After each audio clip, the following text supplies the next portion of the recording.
नमस्कार करते हैं और किस तरह नमस्कार करते हैं। सच्चिदानंद रूपाय विश्वोत्पत्त्यादिहेतवे तापत्रय विनाशाय श्री कृष्णाय वयं नमः। वो कैसे भगवान हैं? वो सत स्वरूप हैं, चित्त स्वरूप हैं, आनंद स्वरूप हैं। जो सतचित आनंद स्वरूप हैं ऐसे भगवान कृष्ण को हम नमस्कार करते हैं।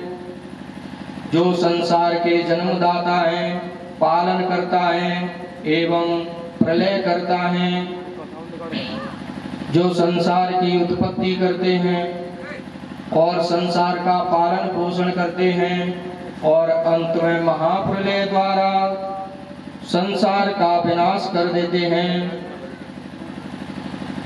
इनके स्मरण करने से 3 प्रकार के ताप सदा के लिए नष्ट हो जाते हैं। वे 3 ताप कौन से हैं? तुलसीदास जी महाराज रामायण में बता रहे हैं। दैहिक दैविक भौतिक तापा, दैहिक दैविक भौतिक तापा, राम राज्य का हुए नहीं जाता, राम राज्य का हुए नहीं जाता। ऐसे भगवान 3 प्रकार के तापों के लिए नष्ट करते हैं। दैहिक, दैविक और भौतिक, ये 3 प्रकार के ताप हैं। जिनमें दैहिक ताप जो देह के द्वारा भोगने पड़ते हैं। देह में कौन कौन से विकार होते हैं, जैसे बुखार है और अन्य तरह की ये बीमारियां चल रही हैं, ये सभी दैहिक ताप द्वारा भोगने पड़ते हैं। और दैविक ताप जो देवताओं के द्वारा ताप देते हैं, जैसे अकाल पड़ जाना, एक्सीडेंट हो जाना, जो अकाल मृत्यु होती है वो देवताओं के द्वारा होती है, इसे दैविक ताप कहते हैं। और भौतिक ताप जैसे ओलावृष्टि और सूखा पड़ जाना, इसके लिए भौतिक ताप द्वारा होता है। तो ये तीनों प्रकार के जो ताप हैं वो राम जी के जब जन्म था उस समय ये तीनों प्रकार के ताप नहीं थे। ये इन तीनों प्रकार के ताप का कारण था कि वहाँ पर राम नाम का भजन होता था, और आज के युग में राम नाम का भजन नहीं होता है। इस तरह से ये तीनों प्रकार के ताप हम लोगों को भोगने पड़ते हैं, जिनके स्मरण मात्र से तीनों प्रकार के ताप नष्ट हो जाते हैं भगवान का स्मरण करने से। इसके बाद व्यास जी संसार के प्रथम गुरु सुखदेव जी महाराज के लिए नमस्कार करते हैं। यम प्रव्रजन्तु मनुपेतमपेत कृत्यं द्वैपायनो विरह कातुरया जुहाव पुत्रेति तन्मयतया तरवो विनेदोस् तं सर्वभूत हृदयं मुनिमानतोऽस्मि। पाराशर ऋषि और सत्यव्रती के द्वारा व्यास जी का जन्म हुआ, और व्यास की पत्नी बिंदुमती के द्वारा सुखदेव जी का जन्म हुआ। सुखदेव जी जन्म लेते ही अपने नरा को कंधे पर डालकर जंगल की ओर निकल पड़े। तब व्यास जी महाराज उनके पीछे रोते हुए चिल्लाते हुए जा रहे हैं, हे पुत्र वापस आ जाओ, कहाँ जा रहे हो।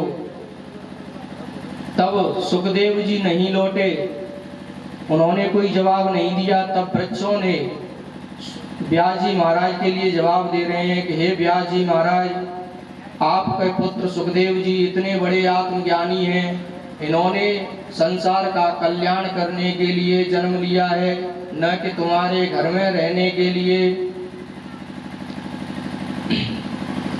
ऐसे सबकी आत्मा में रमण करने वाले सुखदेव जी को मैं नमस्कार करता हूँ। व्यास जी कहते हैं कि हे सज्जनों, यह भागवत सत्संग नैमिषारण तीर्थ से प्रारंभ हो रहा है।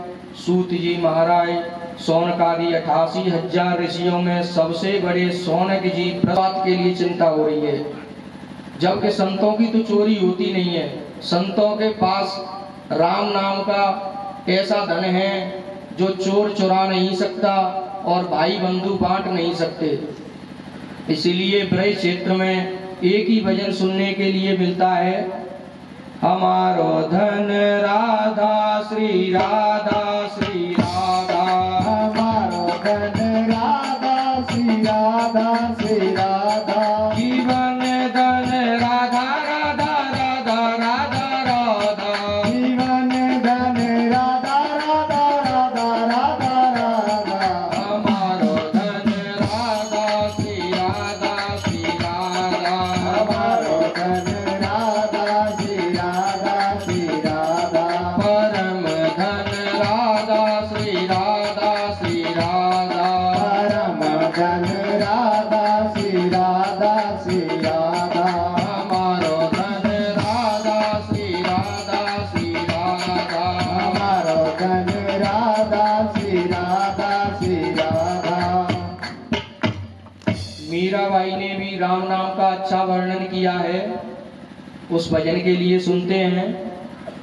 पायो जी मैंने राम रतन धन पायो, पायो जी मैंने राम रतन धन पायो, पायो जी मैंने राम रतन धन पायो, वस्तु यमो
जी मैंने राम रतन धन पायो पायो जी मैंने राम रतन धन पायो सतते नावत वटिया सतगुरु सतके नाम के बटिया सतगुरु भव सागर आयो भव सागर तर आयो मैंने राम रतन धन पायो पायो जी मैंने राम रतन धन पायो पायो जी मैंने राम रतन धन पायो मीरा के प्रभु गिरधर नागर मीरा के प्रभु गिरधर नागर गिरधर नागर नटवर नागर गिरधर नागर नटवर नागर हरसि हरसि जस गायो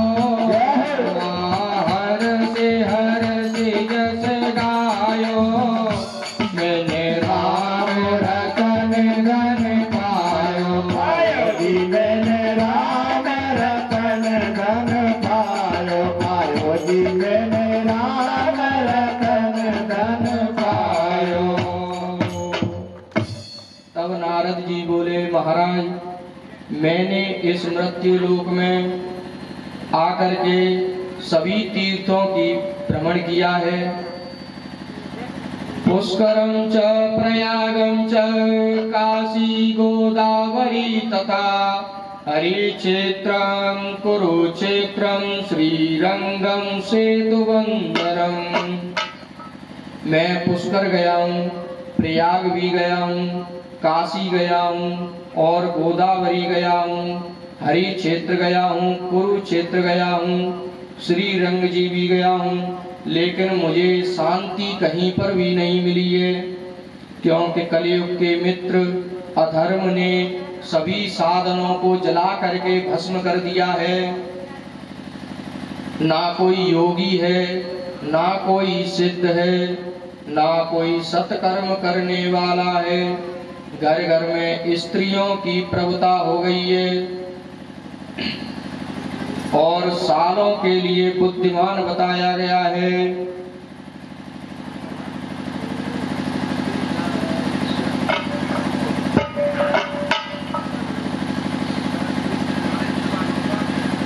ब्राह्मण वेदों को बेचने वाले हो गए हैं इस प्रकार कलयुग के दोषों को देखते हुए जब मैं वृंदावन यमुना किनारे पर पहुंचा तब मैंने एक आश्चर्य देखा कि एक स्त्री उनके चारों तरफ 100 स्त्रियां बीजना से हवा कर रही हैं उसके पास 2 वृद्ध दोनों तरफ दाईं बाईं जंघाओं पर सिर रख करके अचेत अवस्था में पड़े हुए हैं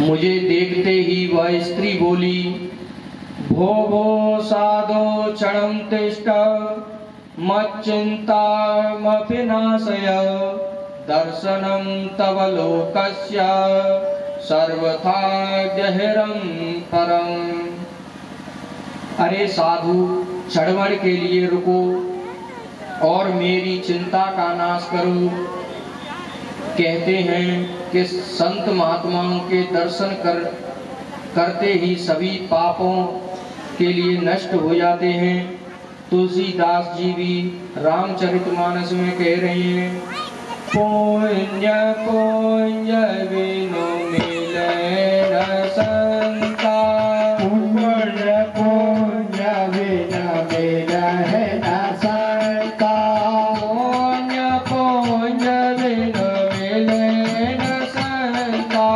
पुण्य पुण्य बिनु मिले न संता सत्संग संस्कृति कार्यांका सत्संगति संस्कृति कार्यांका अर्थात कई जन्मों के पुण्य उदय हो जाते हैं तब संतों के लिए दर्शन प्राप्त होते हैं। तब नारद जी ने पूछा कि हे देवी, तुम कौन हो? मैंने तुम्हें पहचाना नहीं है, कृपया करके अपना परिचय दो। तब वह स्त्री बोली, अहम भक्तेर्दीक्षाता इमो मे तनयो मतो ज्ञान वैराग्य नामानो कालयोगे न जर्जरो। मेरा नाम भक्ति है और ये दोनों पुत्र मेरे पुत्र हैं, जिनका नाम ज्ञान वैराग्य है। तथा ये जो चारों तरफ 100 स्त्रियां बीजना से हवा कर रही हैं, ये भारत की नदी हैं, जो स्त्री रूप धारण करके मेरी सेवा के लिए आई हैं। मेरा जन्म द्रविड़ देश में हुआ, कर्नाटक में जवान रही, कहीं कहीं महाराष्ट्र में भी जवान रही थी, परंतु गुजरात में आते ही मैं वृद्ध हो गई। दोनों पुत्रों को लेकर जब वृंदावन में पहुंची, यमुना किनारे पर, तो मैं जवान हो गई, परंतु मेरे दोनों पुत्र वृद्ध के वृद्ध ही रह गए। आप मेरे बालकों के लिए जवान करें तो आपकी बड़ी कृपा होगी। योग बल के द्वारा नारद जी ने पूरा हाल जान लिया और बोले, तुम तो वही भक्ति हो जो भगवान के हृदय में वास करती हो। तुम्हारे बिना तो भगवान को प्राप्त भी नहीं करा जा सकता।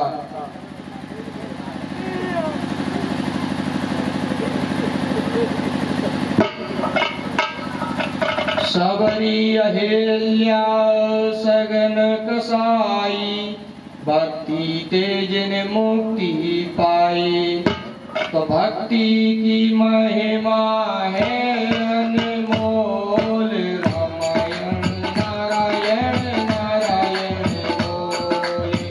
नारायण नारायण बोले।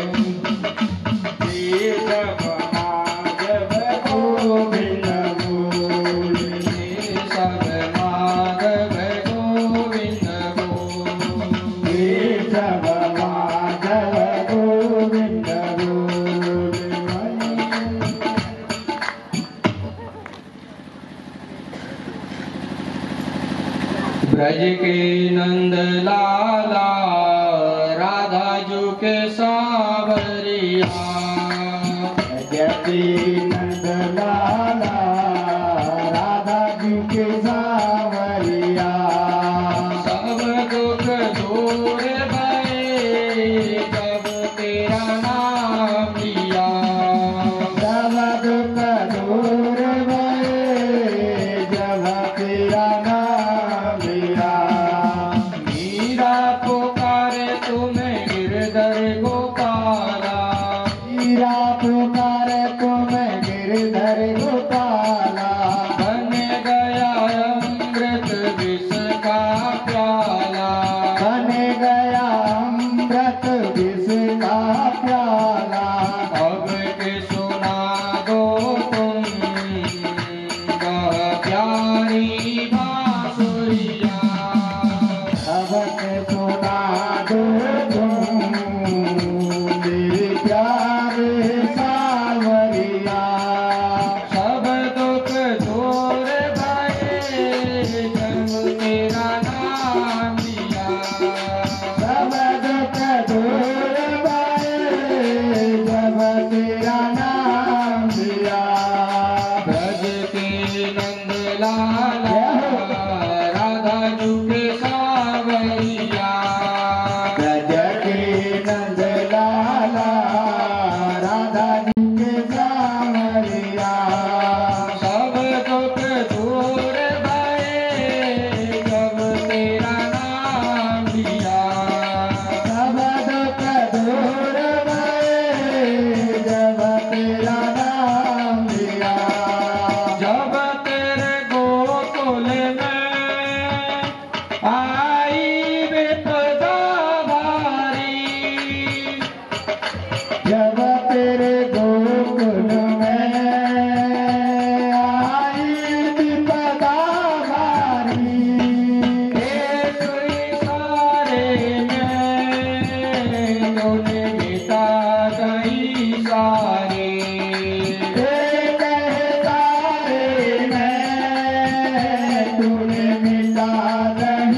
सारे उठ गया गोवर्धन जब तूने उठा लिया। उठ गया गोवर्धन जिसे तूने उठा लिया। सब दुख दूर गए जब तेरा नाम लिया। सब दुख दूर गए जब तेरा नाम लिया। नैनों में श्याम बसे मेरे मन में बनवारी। नैनों में श्याम बसे मेरे मन में बनवारे। सुध बिसराए गई मुरली की गुण प्यारी। सुन बिसराए गई मुरली के धुन प्यारे। मेरे मन जय हो में बस जाओ सावरिया। तेरे मन मंदिर में बस जाओ सामरिया। सब दुख दूर गए जब तेरा नाम लिया। सब दुख दूर गए जब तेरा नाम लिया। देख रहे हो तुम मेरे दुखड़े सारे। देख रहे हो तुम तेरे टुकड़े सारे। कब दर्शन दोगे मेरे प्राणों से प्यारे। कब दर्शन दोगे मेरे प्राणों से प्यारे। अदर पे मुरली है कांधे पे कांवरिया। अदर पे मुरली है कांधे पे कांवरिया। सब दुख दूर गए जब तेरा नाम लिया।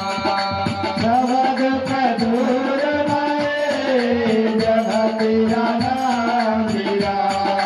ब्रज के नंदलाला राधा युगे सावरिया। जगते नंदलाला राधा झुके सावरिया।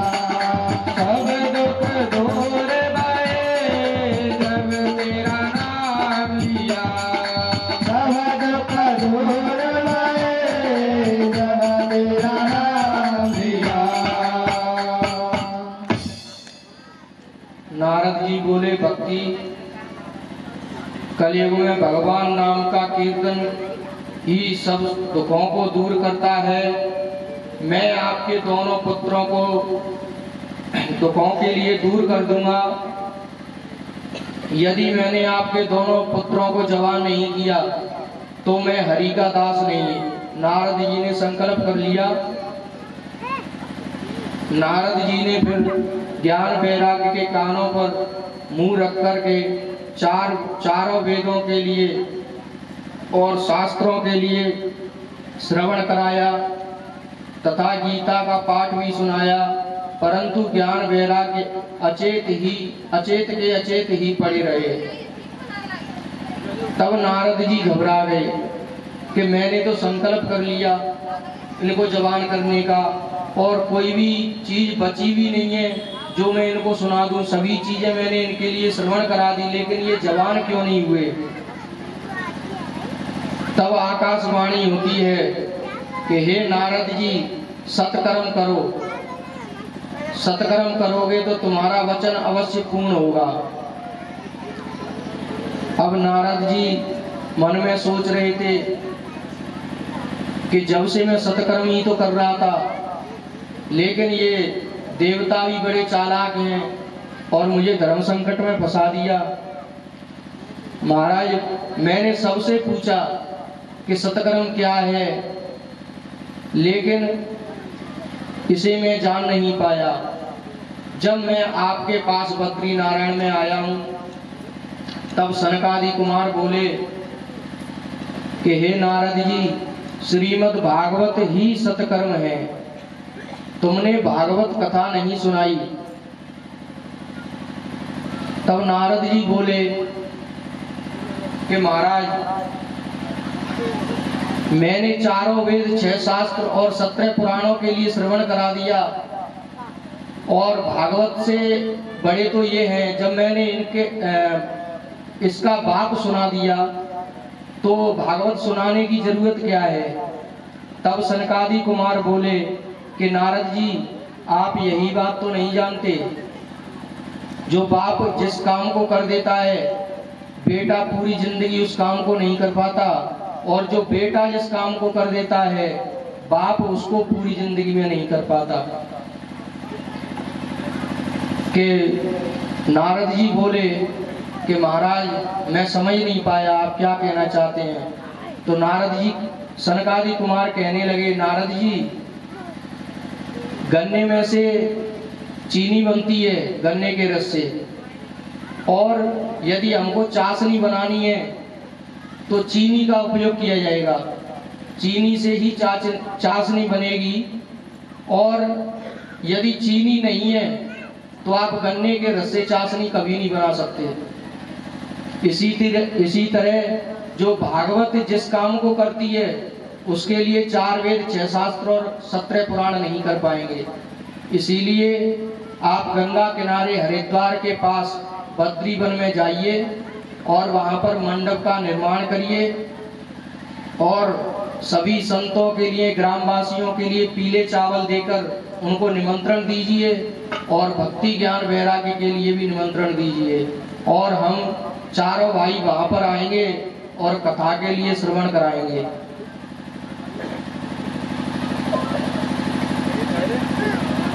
तब भक्ति ज्ञान वैराग्य और ऋषि मुनि और देवताओं के लिए निमंत्रण दिया नारद जी ने। सभी ऋषि मुनि बद्री वन में पहुंच रहे हैं। और कौन कौन से ऋषि बद्री वन में पहुंच रहे हैं?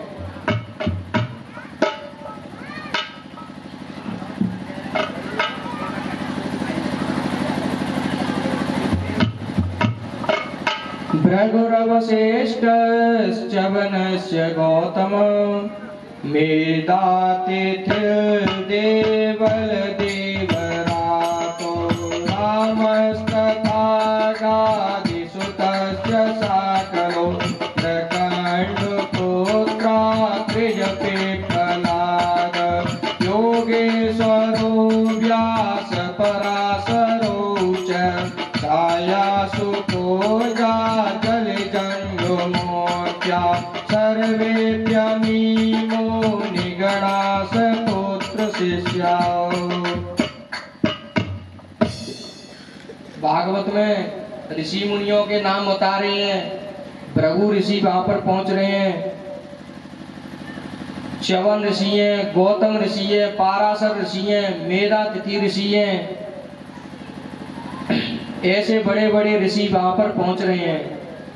सनकादि कुमार कहते हैं कि हे नारद जी, श्रीमद् भागवत का एक ही श्लोक जिसके कान में पड़ जाता है, उसके पाप ऐसे भागते हैं जैसे मानो सिंह में, जंगल में कोई सिंह गर्जना करता है तो सभी जीव जंतु भाग जाते हैं। इसी तरह भागवत का एक श्लोक श्रवण करने मात्र से और पाप सभी भाग जाते हैं। श्रीमद् भागवत का इतना फल है, जो त्रिवेणी में स्नान करने से, एकादशी व्रत करने से, ब्राह्मण भोजन कराने से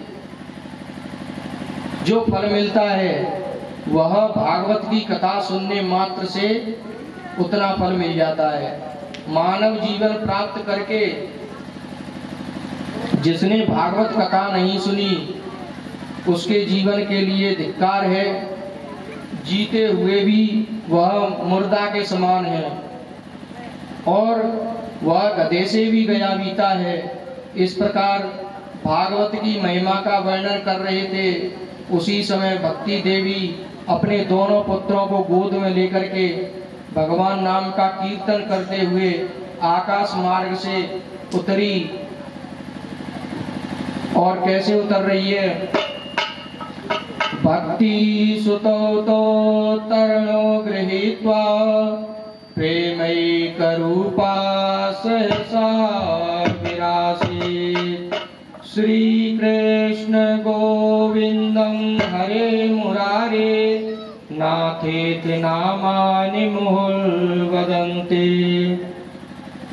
श्री कृष्ण गोविंद हरे मुरारी, श्री कृष्ण गोविंद हरे मुरारी।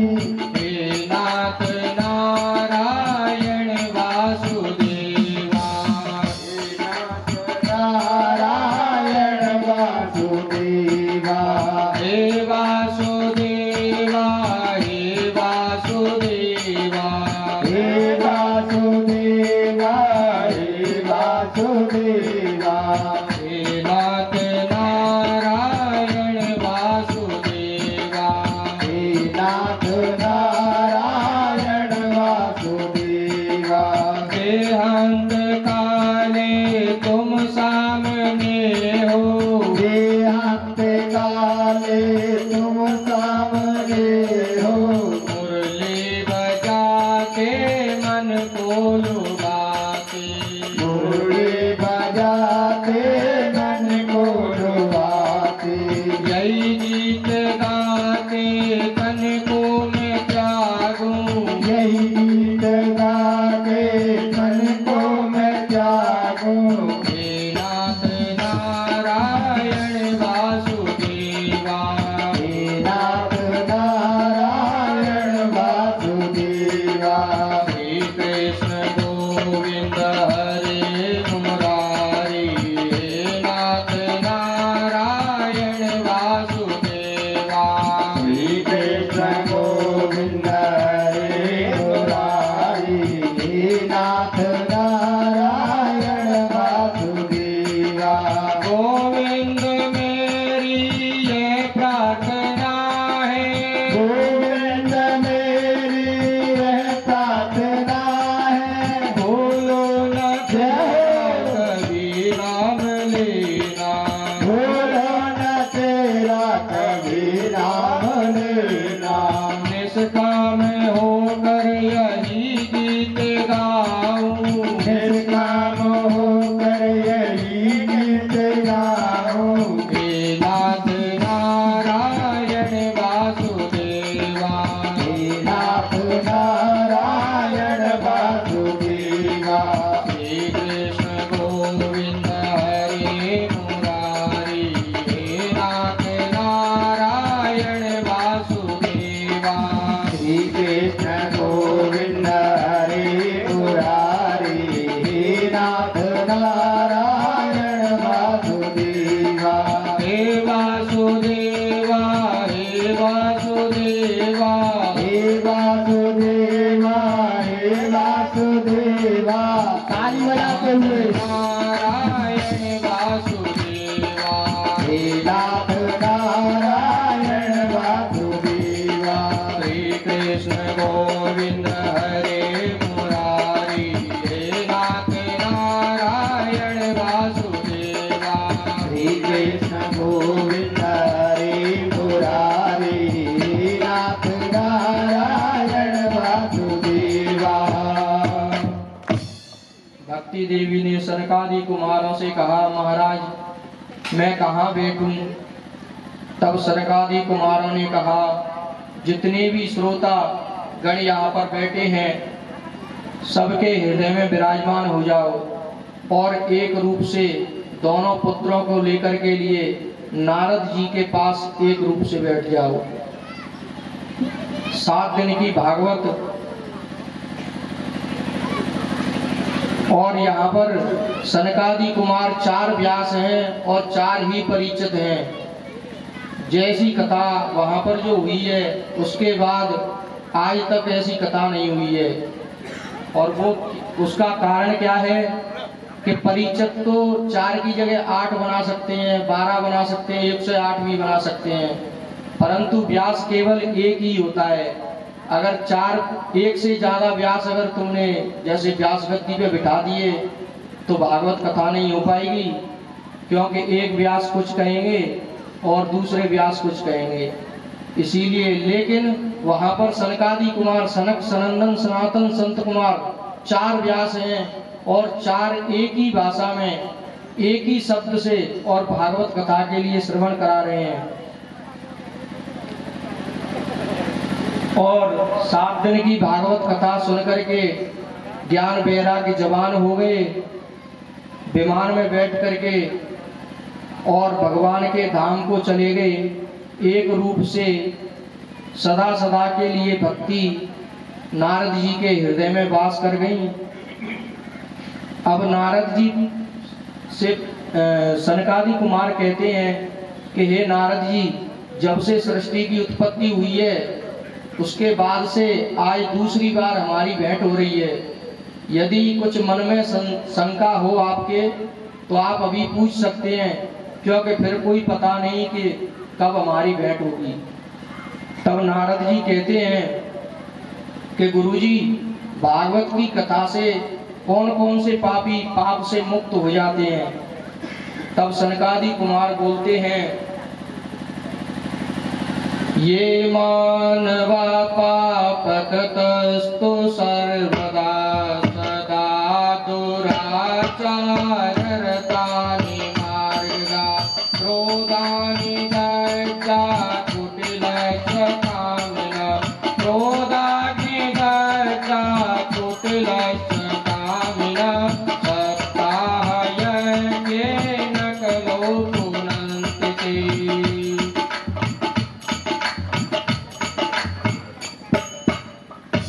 जो कामी हैं, क्रोधी हैं, लोभी हैं, लालची हैं, माता पिता के जो निंदक हैं, उग्र पापी हैं, ऐसे व्यक्ति भी भागवत की कथा सुनने से पाप मुक्त हो जाते हैं।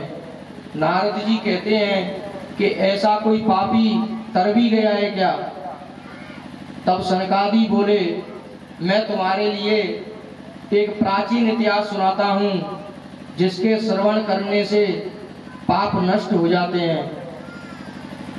तुंगभद्रा नदी के किनारे पर एक गांव था।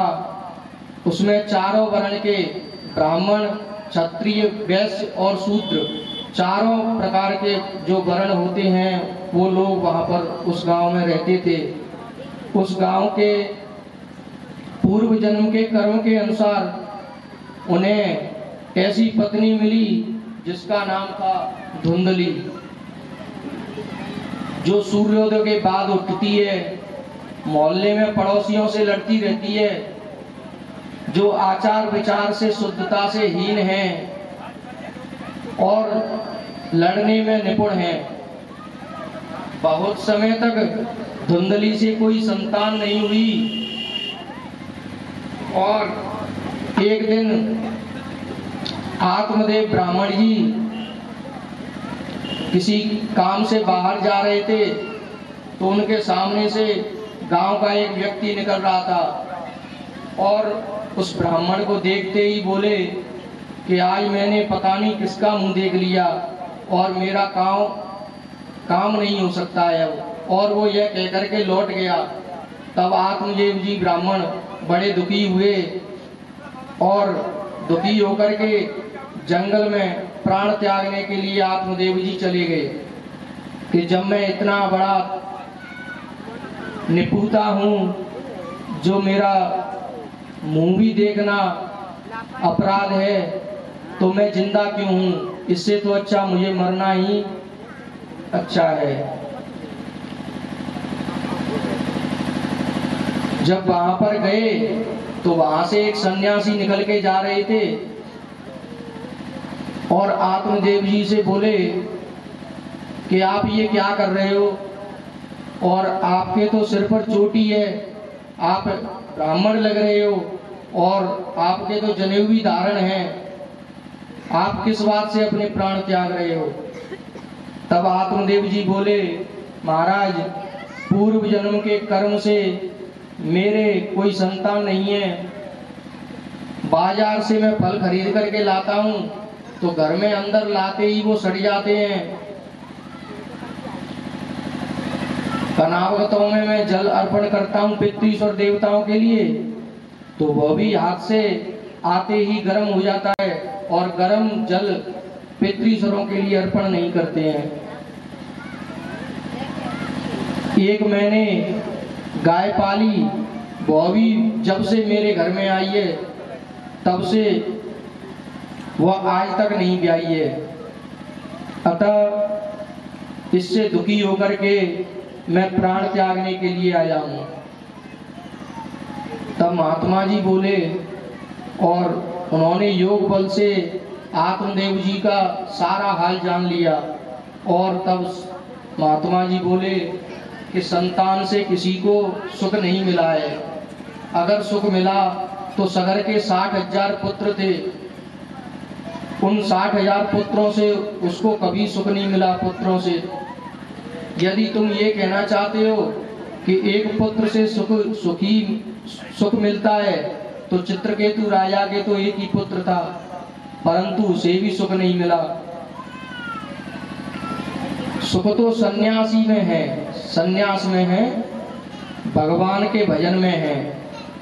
तब आत्मदेव जी बोले और मन में सोच रहे थे कि जब ये महात्मा ने मेरे 7 जन्म पीछे के और 7 जन्म आगे के जन्मों का पूरा हाल जान लिया तो ये तो मुझे पुत्र भी दे सकते हैं।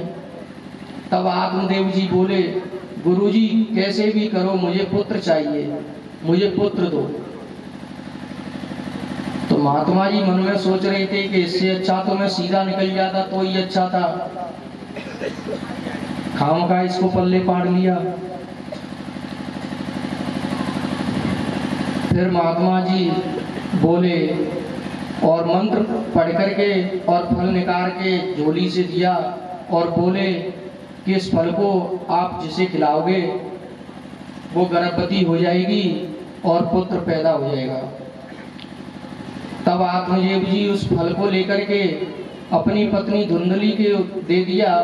तभी अचानक ग्रामवासी आ गए हवन यज्ञ कराने के लिए और आत्मदेव जी को बुला करके ले गए। धुंधली उस फल को लेकर के मन में सोच रही थी कि अब तक जितने भी फल मेरे घर में आए हैं, घर में आते ही वो सड़ जाते हैं, लेकिन ये फल कोई करामाती लग रहा है, घर में आकर के भी और वैसा का वैसा ही है। तब धुंधली ने सोचा कि यदि मैंने इस फल को खा लिया तो मैं जरूर गर्भवती हो जाऊंगी। इसीलिए रोती रोती उस फल को लेकर के धुंधली अपनी सहेली के पास गई और सहेली के घर पे जाकर के अनेक कुतर्क किए। धुंधली बोली, मैं फल खा करके गर्भवती हो गई तो भोजन कम खाया जाएगा और भोजन कम खाऊंगी तो ताकत भी शरीर से कम होगी, और यदि ताकत कम होती है तो अभी तो मैं अपनी पड़ोसन को चित्त कर देती हूँ, लेकिन यदि मेरी ताकत कम हो गई तो वो मुझे चित्त कर देगी, इसीलिए मैं इस फल को नहीं खा सकती। और चलो मैं घर से बाहर ही नहीं निकलूंगी तो लड़ाई नहीं होगी, लेकिन दूसरी बात और है, और जितना मैंने ग्रहण किया उससे ज्यादा ही सुनाने का प्रयास किया, और कोई अगर गलत शब्द बुला हो अब एक भजन करेंगे। 11 बजे थे, 11 बजे थे, 11 से 5। हाँ, 11 से 5 रहेगी कथा का समय, 12 से नहीं है। 11 बजे से 5 बजे तक कथा चलेगी, जिसमें 1:30 बजे लंच होगा, 1:30 से 2 बजे तक, फिर 2 बजे से 5 बजे तक कथा चलेगी। और व्यास जी के नियम तो आपको पते ही होंगे।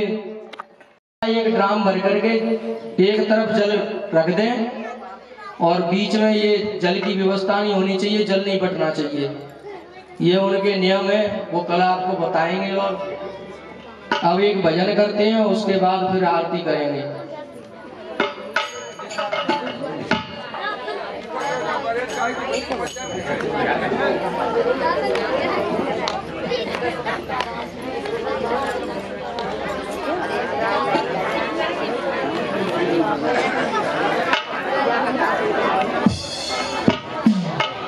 हेलो,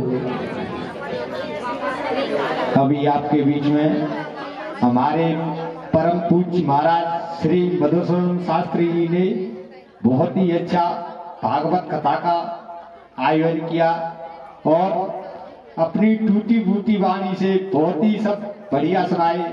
जो भी गलती है तो उसे क्षमा करके जाना, ये मत कहना कि क्योंकि ये हमारे नए व्याजी हो रहे हैं तैयार, और आपको तो ताली बजानी चाहिए, आपके गांव का नाम रोशन हो रहा है। बोल वृंदावन बिहारी लाल की जय हो।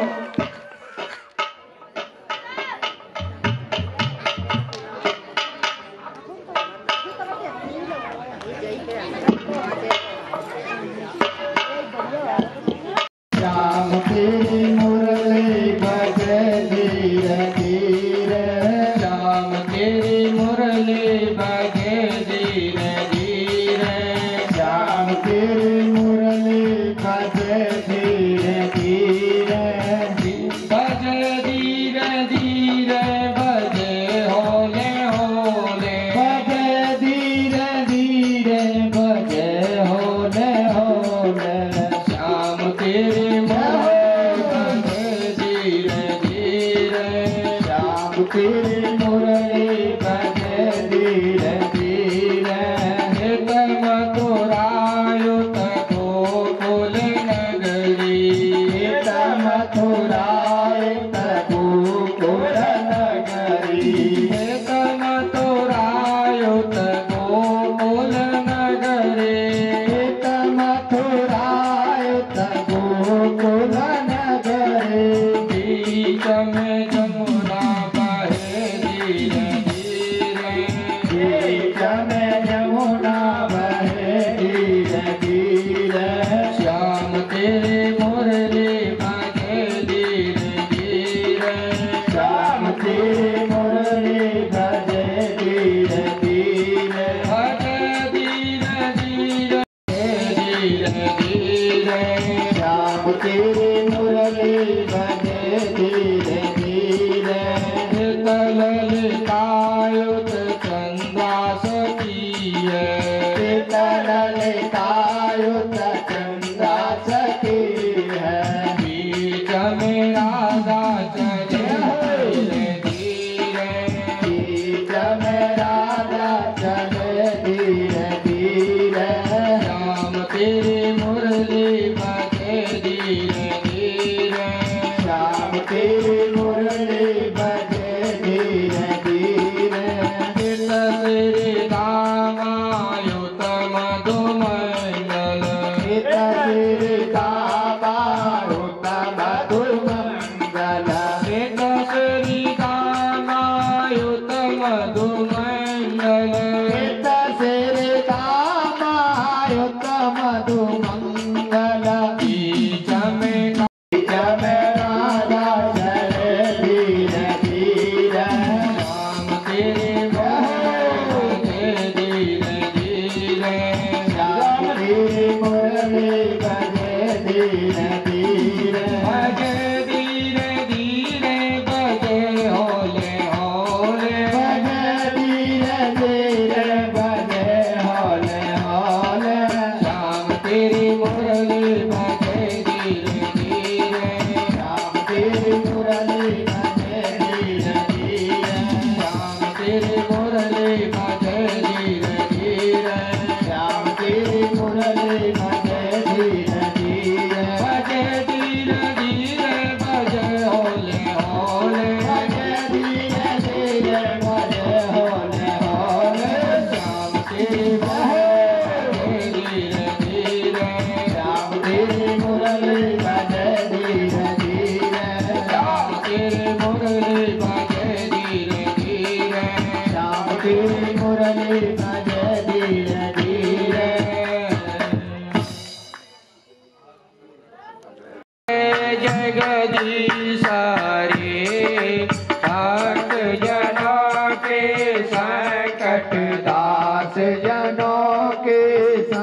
संकट क्षण में दूर करे। ओम जय करूँ मैं सखी।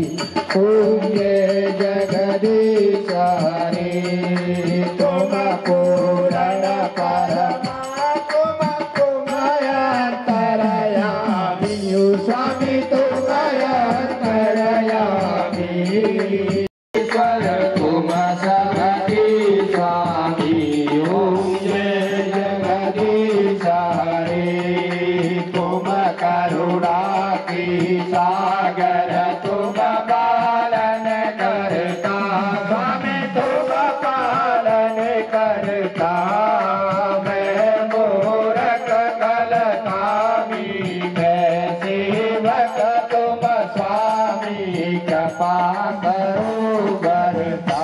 ओम जय हरे तुम हो एक गोचर सबके प्राणपति।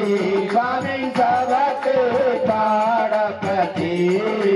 किस विध मिलो दया में किस विध मिलो दया में तुमको मैं कुमति। ओम जय जगदीश हरे दीन बंधु तुम हरता तुम रक्षक मेरे। स्वामी तुम ठाकुर मेरे। अपने आकर उठाओ अपने शरण लगाओ द्वार पड़ा तेरे। ओम जय जगदीश हरे विजय विकार मिटाओ पाप हरो देवा। अर्पण प्रभु का प्रभु को समर्पण प्यारा रे मीरा। ओम जय जगदीश हरे श्याम सुंदर जी की आरती जो कोई नर गावे। स्वामी हर स्वामी मनवांछित फल पावे। ओम जय जगदीश हरे जय जगदीश हरे स्वामी जय नाथ हरे भक्त जनों के संकट नाथ। ओम जय जगदीश हरे कर्पूर गौरम करुणावतारम संसार सारम भुजगेन्द्रहारम सदा वसंतम हृदयारविन्दे भवं भवानी सहितं नमामि। त्वमेव माता च पिता त्वमेव त्वमेव बन्धो च सखा त्वमेव त्वमेव वेद्या द्रविडं त्वमेव त्वमेव सर्वं मम देव देवा त्वमेव सर्वं मम देव देवा। शान्तिः वनस्पतयः शान्तिर्विश्वे देवाः शान्ति ब्रह्म शान्तिः सर्वगुण शान्तिः शान्तिरेव शान्तिः सा मा शान्तिरिति। हस्ते पुष्पं गृहीत्वा मंत्रपुष्पाञ्जलिं। हरि ओम् वक्रतुण्डाय धीमहि तन्नो दन्तिः प्रचोदयात्। हरि ओम् वीररसारपुष्पैर्विरवः प्रभावधुरसीधनमञ्जरीं त्वां पूर्वयामि जगदि स्वरमि प्रसीदं नानासुगन्धपुष्पाणि यथा कालोद्भवानि च। पुरुषोत्तमाय नमः मंत्रपुष्पाञ्जलिं समर्पयामि। बोले भागवत भगवान की जय हो। बोले व्यास जी महाराज की जय हो। बोले हनुमान जी महाराज की जय हो। बोले महादेव बाबा की जय हो। बोले नारायण भगवान की जय हो। बोले वृंदावन हरिलाल की जय हो। जय जय श्री राधे जय जय श्री राधे जय जय श्री राधे श्याम। नमः पार्वती पतये हर हर। बोलिए सच्चिदानंद भगवान की। द्वारा श्रवण करी कल से भागवत कथा का प्रारंभ 11 बजे से होगा, तो सभी समय का ध्यान रखें। 11 से 5 भागवत की कथा होगी और 1:30 बजे रेस्ट होगा आध घंटे का। और कल से कथा का विधिवत हम प्रारंभ करेंगे और प्रसाद की व्यवस्था, सभी बैठ जाएं तो बहुत अच्छी व्यवस्था होगी।